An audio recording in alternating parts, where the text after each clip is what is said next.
Vzrok za poplave v naših dolinah, tukaj okrog Škofje Loke v Sevški Poljanski dolini, je običajno res previsoka količina padavin, ki pade kar naenkrat.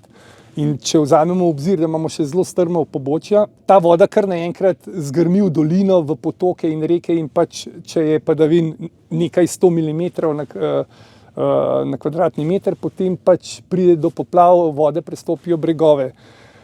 Pri nas, kljub temu, da je gozdnatost v občini Železniki čez 80% in v Škofji Loki 67%, se pravi, imamo zelo veliko gozda, ki jim močno blaži ekstreme, se pravi, zmanjšuje špice odtokov, se zgodi ravno zaradi te strmine, da jasno, pade velika količina vode in naenkrat pride do poplav.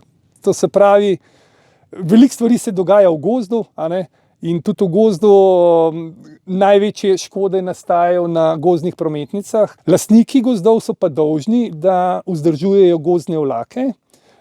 Vsak pač za svoje in sistem je tak, posebej tam, kjer je veliko lastnikov, tiska zadnji seka, ki ga tam vlači, les mora za sabo tudi narediti odvodnavanje, na kar lastnike mi stalno opozarjamo. In tudi moram reči, da v veliki večini, vsaj v Sevški dolini, lahko rečem, da je tako, to redno tudi naredijo.